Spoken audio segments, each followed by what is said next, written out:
Coming to the point, public TV Ranganna suit ಹಾಕ್ಲಿ ಅಂತ wait ಮಾಡ್ತಾ ಇದ್ದೀವಿ. And you are already investigated.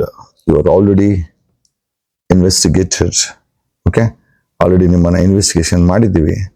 ನೀವು ಹಾಕಿದ್ರೆ ನಾವು ದಾಖಲೆ ಸಮೇತ ಕೊಡ್ತೀವಿ ಪಬ್ಲಿಕ್ ಟಿವಿ ರಂಗಣ್ಣ. ಅದಾದ ನಂತರ ex-CM ಬಸವರಾಜ ಬೊಮ್ಮಾಯಿ ಅವರು ಅಮೆರಿಕದಲ್ಲಿ ಇದ್ದಾರಂತೆ. ಯಾರು ಹೇಳಿದ್ರು ಡಿಪ್ರೆಷನ್ ಹೊಟ್ಟಬಿಟ್ಟಿದ್ದಾರೆ ಅಂತ. ಯಾಕ್ರಿ ಡಿಪ್ರೆಷನು ಬಸವರಾಜ ಬೊಮ್ಮಾಯಿ ಅವರೇ, ಯಾಕೆ ಡಿಪ್ರೆಷನ್? ಏನೋ ವಿಚಾರ ಅದಿರ್ಲಿ, ಒಂದಂತೂ ನಿಜ. And coming to straight to ಮುನಿಗೆ SC/ST ಅಟ್ರಾಸಿಟಿ ಕೇಸಲ್ಲಿ ಬೇಲ್ ಆಗಿದೆ. ಇನ್ನೊಂದು ಅತ್ಯಾಚಾರದ ಕೇಸಲ್ಲಿ ಜನ ಅವನನ್ನ ಅರೆಸ್ಟ್ ಮಾಡಿ ಕಸ್ಟಡಿ ತಗೊಂಡಿದ್ದಾರೆ. ಕೇಳಿಸ್ಕೊಂಡ್ರ ಆ ವಿದ್ಯಾ ಹಿರೇಮಠು ಆಕೆನ ಟ್ಯಾಬ್ಲೆಟ್ಸ್ ಕೊಟ್ಟು ಕ್ಲಬ್ ಅಲ್ಲಿ ಆಕೆ ನಗ್ನ ಪಿಕ್ಚರ್ಗಳನ್ನ ತೆಗೆದು ಇದೇ ಮುನ್ರತ್ನ ಆಕೆನೇ ಹೇಳಿದ್ದು. ಕೇಳಿಸ್ಕೊಂಡ್ರಲ್ಲ?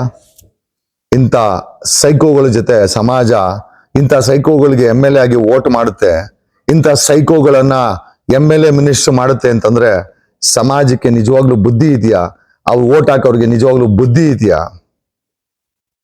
ಏನೇ ಸ್ನೇಹಿತರೆ, ಒಂದ್ ಕಡೆ ಪಬ್ಲಿಕ್ ಟಿವಿ ರಂಗಣ್ಣ, ಇನ್ನೊಂದ್ ಕಡೆ ex-CM ಬಸವರಾಜ ಬೊಮ್ಮಾಯಿ, ಮೂರನೇದಾಗಿ ಈ ಮುನಿ ಏಡ್ಸ್ ರೋಗಿಗಳು ತಗೊಂಬಂದು ದೇವ್ರೇ ಕಾಪಾಡಬೇಕು ಈ ಸಮಾಜನ.